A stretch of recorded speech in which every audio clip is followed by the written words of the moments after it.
Hey all, Hipper here. Today we're taking out the Prinz Eugen, and this used to be my tier 7, my favorite tier 7 cruiser, but it's not anymore. That's Hipper. We got Takao and Baltimore as inspirations, and then we have Ingenious and Full Speed Ahead, and all the usual stuff for an agile build. And on the ship itself, we have aiming systems, and then we have rudder, and then we have rudder, and then we have the improved reload. So again, very, very standard. In here, I have chosen the sonar because there's really no reason to go for the main battery reload boost anymore on Eugen because like Hipper outdoes it in damage anyway. So if you want damage, you might as well play Hipper. So that's why I pick the sonar here, because with 5.6 kilometer range for detection of ships, it's really, really good. And you get, of course, an extra of everything with Lucians, so that means 3 heals and 4 planes and 3 sonars. So this is one of those games where everybody seems to be on the same page, and everybody is just focused on winning this B cap here as quickly as possible, and then heading over to assist with the C cap. And the C cap is usually the more problematic of the two, because B is relatively easily won if you spawn in the right place, because it is important to win this cap, and it is important to win it quickly. So you can see I am employing the good old German tradition of Blitzkrieg here, because we're just heading straight in. And the destroyer here, he's going to take the long way around, and usually I don't like that, but in this case he's actually doing a really good job, because there's only like a battleship, myself, and the destroyer here. So I'm going to head in first off the bat, and then I am relying on the destroyer to guard the flank over there, because the problem is, if you're in here, you're making a move and you get flanked on both sides in here in the hotspot, you're gonna get pinned down and you're gonna get into a protracted, a war of attrition. So it's better someone who's fast, and that's the key word, fast, goes on the outside. I could have done it as well, but I chose to go straight into the cap here because I have the sonar, so if there was a destroyer in here, I could have disposed of him very, very quickly. It doesn't look like I have a destroyer in here, and I'm just checking no one's actually coming for me from that flank. No destroyer in here, so that means that we can pretty much just go to town on these battleships here. And the Iowa is rushing in, so that's wonderful, because he's already within 4 kilometers. So I'm just having a little peek here in case there's a destroyer hiding somewhere, but there's not, so we're going to head in.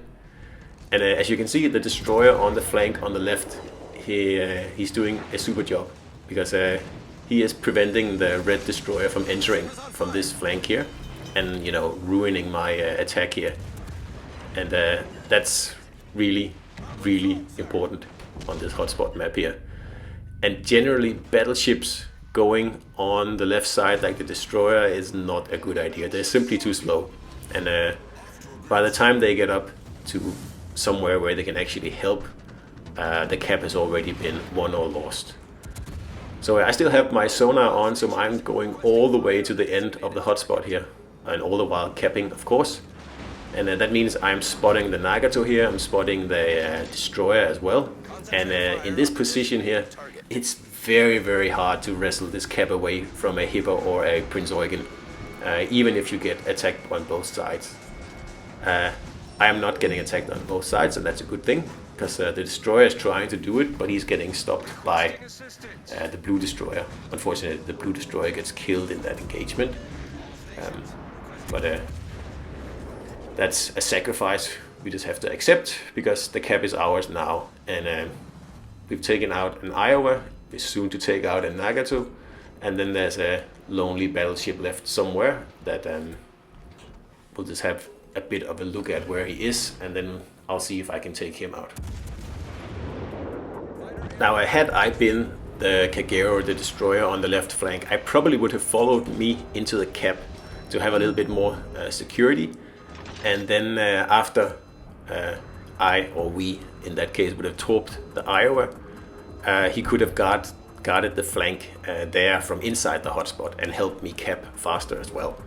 But I mean, it's not a criticism, it's just a suggestion. That's probably what I would have done, because it's rare to encounter a cruiser that goes into the cap first, and if you're a destroyer, you should totally team up with that.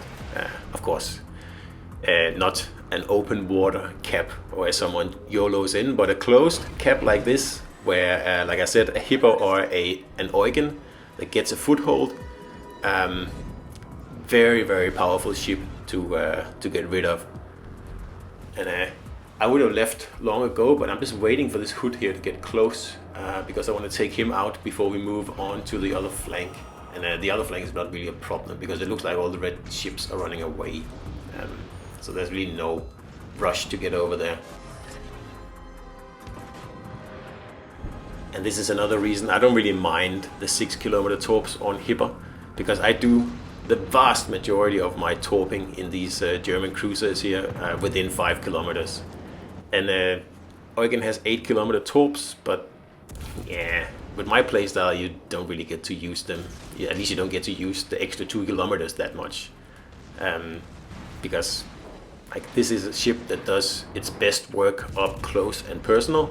So I don't really use the 8 kilometer torps other than for area denial, or just, you know, blind firing into a cap where a destroyer is hiding. But yeah, I suppose for that it's useful. But I still prefer the increased damage output of Hipper, definitely. And also the fact that Hipper is more agile. It has a shorter turning radius, and it has a slightly faster rudder. Not by much, but still faster. We'll take everything we can get when it comes to rudder, at least on this channel here.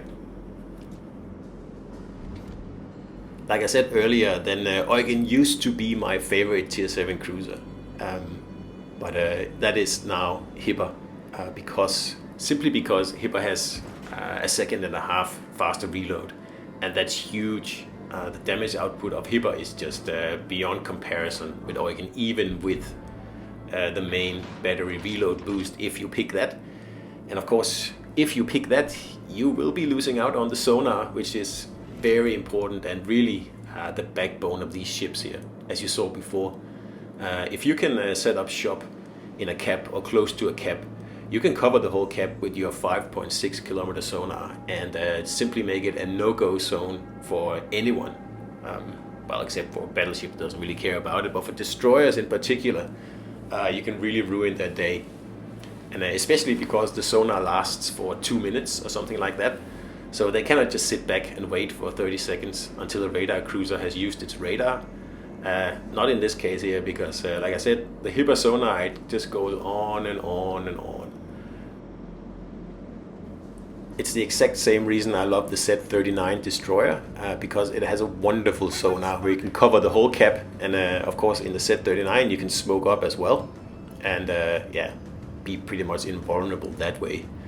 The only problem is damage output of Z39, but that's not a problem in Eugen. If you encounter a destroyer inside a cap, it's a few salvos and it's gone.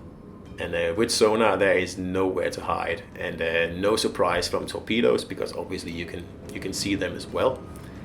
So yeah, it's just a very, very entertaining ship to play. Of course, Hipper by a little bit more, but Eugen is not bad. I don't know why this guy is shooting at me, but I guess he's bored.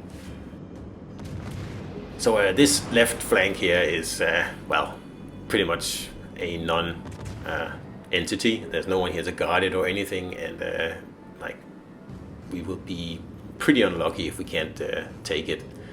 But like I said, on the other flank where I started, everyone was like aiming for the same goal. Let's take this cap, let's take it quickly, and like I got so much backup that it was wonderful. I mean, every battleship pretty much was inside the cap, backing me up. The destroyer probably should have gone in there with me to have a little bit more protection, but yeah, cannot always be perfect. But at least he was spotting on the flank and keeping anyone from attacking us that way. So it meant that within a couple of minutes that cap was ours. And by taking up a position like I did before, it's very, very hard to take a cap away from one of these German cruisers here. It's pretty much a suicide attempt if you try.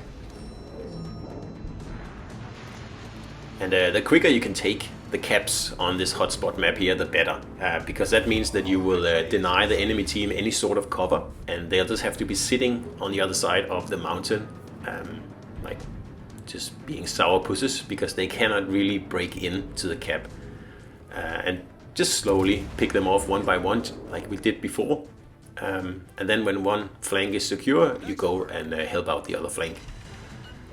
Don't go to D. I know we have taken it now, but after you take B, then focus on taking the C cap, because now he's torping me as well, that Atlanta. Because usually going to D is a bit of an overextending, and you can get in a lot of trouble doing that if someone escapes on the other flank and actually goes to A. And it's just safer to take B and then go directly to take C. That way you can easily defend B at the same time. That's a little bit harder if you go for D or you split up the forces. So yeah, that's just my opinion, of course. So don't have to do it, whatever you think is right. So battles like these are so much more fun than the battles where everybody is really, really timid and just hiding behind mountains or at the edge of the map and refusing to like engage the enemy. Like kind of what these red guys here are doing, because they were just sitting in the corner pretty much the whole time on this map here, at least on this flank. So well, like I said, I really enjoy these like action-packed matches here where like your whole spawn isn't afraid to push. Because honestly, if everyone pushes at the same time, that is not a sure thing, but it usually is. And it's a really good way to deal with triple divisions as well. So that was Prinz Eugen here, and not a big game in terms of damage, but we did well, and it was also over quite quickly. I think it took like 10 minutes. So I hope you enjoyed the game here, and I'll see you out there.